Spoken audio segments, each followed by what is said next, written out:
بسم اللہ الرحمن الرحیم۔ السلام علیکم دوستو، بہت سارے لوگ اگرچہ بابری مسجد کی شہادت سے کسی نہ کسی طرح باخبر ہیں، تاہم کئی افراد کو اس تاریخی مسجد کی تاریخ کا علم نہیں۔ اس لیے ہم بابری مسجد کی تاریخ، اس کی شہادت اور اس کی جگہ مندر تعمیر کرنے کے عدالتی فیصلے کو مختصر مگر مفصل انداز میں پیش کرنے جا رہے ہیں۔ ویڈیو کی تفصیل میں جانے سے پہلے اپنے تمام نئے آنے والے سبسکرائبر کا شکریہ ادا کرنا چاہوں گا، اور جنہوں نے ابھی تک ہمارے چینل کو سبسکرائب نہیں کیا، چینل کو سبسکرائب کریں اور بیل آئیکن کو پریس کریں تاکہ آپ کو ہر آنے والی معلوماتی ویڈیو سب سے پہلے موصول ہو سکے۔ بابری مسجد، جو مغل بادشاہ ظہیر الدین محمد بابر کے نام سے منسوب ہے، بھارتی شہر اتر پردیش کی بڑی مساجد میں سے ایک تھی۔ اسے مغل سالار میر باقی نے تعمیر کروایا تھا۔ بابری مسجد مغل بادشاہ ظہیر الدین محمد بابر کے حکم سے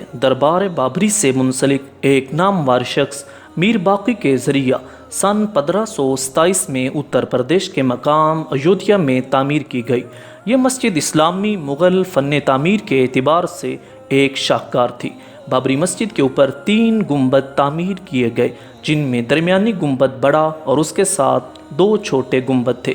گنبد کے علاوہ مسجد کو پتھروں سے تعمیر کیا گیا تھا، جس میں صحن بھی شامل تھا۔ صحن میں ایک کنواں بھی کھودا گیا۔ گنبد چھوٹی اینٹوں سے بنا کر اس پر چونا کا پلستر کیا گیا تھا۔ مسجد کو ٹھنڈا رکھنے کی غرض سے اس کی چھت کو بلند بنایا گیا۔ روشنی اور ہوا کے لیے جالی دار کھڑکیاں نصب تھیں۔ اندرونی تعمیر میں ایک انتہائی خاص بات یہ تھی کہ محراب میں کھڑے شخص کی سرگوشی کو مسجد کے کسی بھی اندرونی حصے میں آسانی سے سنا جا سکتا تھا۔ الغرض یہ اسلامی فن تعمیر کا شاہکار تھا۔ بابری مسجد کو 1992 میں انتہا پسند ہندوؤں کے ہاتھوں شہید کر دیا گیا۔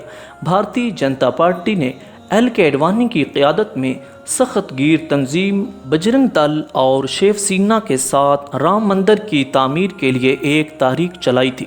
تحریک کے دوران 6 دسمبر 1992 کو ہزاروں ہندوؤں اور نیم فوجی دستوں کے سینکڑوں مسلح جوانوں کی موجودگی میں تاریخی مسجد کو منہدم کر دیا تھا، جس کے بعد دلی اور ممبئی سمیت ہندوستان میں تقریباً 2000 مسلمانوں کو ہندو مسلم فسادات میں مار دیا گیا۔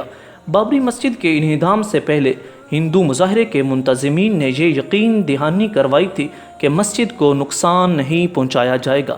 اس مظاہرے میں ہندوستان بھر سے تقریباً 1.5 سے 2 لاکھ لوگوں نے شرکت کی تھی، اور اسی طرح 1949 میں مسجد کو بند کرا دیا گیا۔ اس طرح 40 سال سے زائد عرصے تک یہ مسجد متنازع رہی۔ 6 دسمبر 1992 کو اناناسب نے مسجد کو مسمار اور شہید کر دیا۔ ساتھ ہی ہندوؤں نے دعویٰ کیا کہ جس جگہ مسجد تعمیر کی گئی تھی وہاں ایک مندر تھا، جسے 16ویں صدی میں گرایا گیا تھا۔ تاہم بھارتی سپریم کورٹ نے اپنے فیصلے میں واضح کیا کہ مسلمانوں کی جانب سے مندر گرا کر اس کی جگہ مسجد تعمیر کرنے کے شواہد نہیں ملے۔ دوستو، ایک لمبا فیصلہ 27 سال کے بعد جو سنایا گیا 1000 صفحات پر مشتمل تھا، جس میں 2019 کے نومبر نے بھارتی سپریم کورٹ نے بابری مسجد کا فیصلہ سناتے ہوئے مسجد کی جگہ مندر تعمیر کرنے اور مسجد کسی دوسری جگہ تعمیر کرنے کے احکامات صادر کیے۔